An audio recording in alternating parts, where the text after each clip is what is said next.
This is Connie. My guest is Jack Canfield, a best-selling author and major guru, which is why we're having him on the Guy with the Gurus show.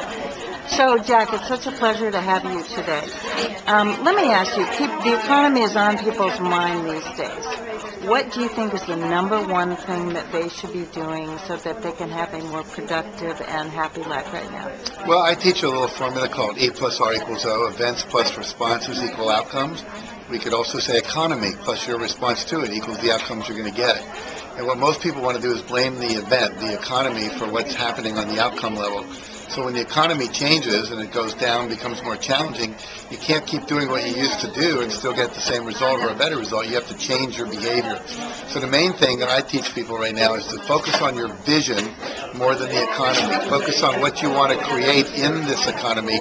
Focus on your ideas, what it is that's important for you to manifest.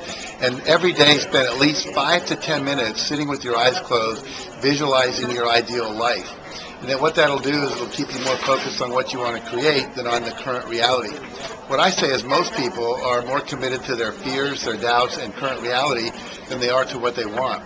So you have to take action in a space of faith and belief that you can create what you want no matter what's going on in the economy. I was just working with some RE/MAX distributors in New York, franchise owners of RE/MAX real estate. And one of the guys was outperforming everybody. He did better this year than he did last year in the middle of a quote-unquote down economy.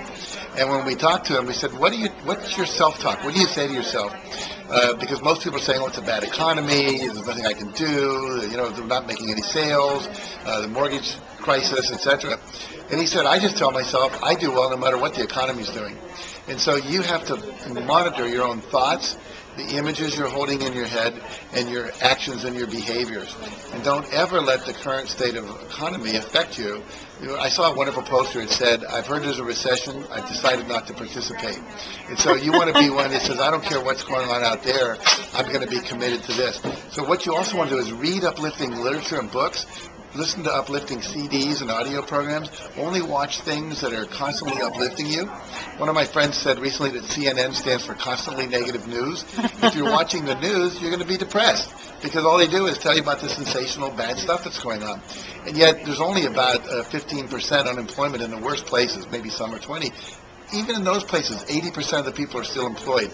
There's a market for what you have to share. There's people that want your service, your labor, your whatever it is you're producing. And so that's what you have to focus on, not what isn't working. Focus on what is working, be appreciative of that, and then go after more business in that arena. Great. Thank you so much. Now, we are at this 21st Century Book Marketing event, and it is for authors or would-be authors. So what is your number one tip for authors?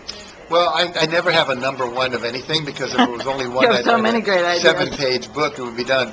But I think the main thing is write a good book. A lot of people want to just get a book out real quick. Write a good book. Number 2, come up with a good title. Number 3, come up with a goal of what it is you want to do. And then, how many books you want to sell. And then study 2 things. Study marketing and study internet marketing. Read books like 1,001 Ways to Market Your Book by John Kramer. Read books on guerrilla marketing for authors by Rick Cushman. I read about 30 books on how to market and how to sell and how to do internet marketing and things like that. Took every workshop I could find. So I say there's the female side of writing a book, which is writing it, and then there's the masculine side, which is pushing it out into the world and being the father to this book in terms of marketing, promotion, and all that. Too many people. Well, nobody can do better than you. Well, thank you. Too many people feel like it's being too commercial, or I'll be, too overbearing, or people will reject me. You've got to let go of all those fears. The same if you had a child and it was critically ill, you would break down doors to make sure that child lived. You have to have the same attitude toward your book. So study the people that have succeeded. Many of them written books and CD programs. Go to seminars, go online, study, and then do. It's a lot of work. But if you do it, I went from being someone who was a teacher making $8,000 a year, that's 8 with 3 zeros after it, to someone who made $8 million in a year, and it's only because of books that I was allowed to do that. Well, you're the one who's showing people how to do it. Thank you so much, Jack, for your time. You're very welcome. This is the Gab with the Gurus show on YouTube, and I invite you also to go to gabwiththegurus.com so you can listen to the radio show. Thank you.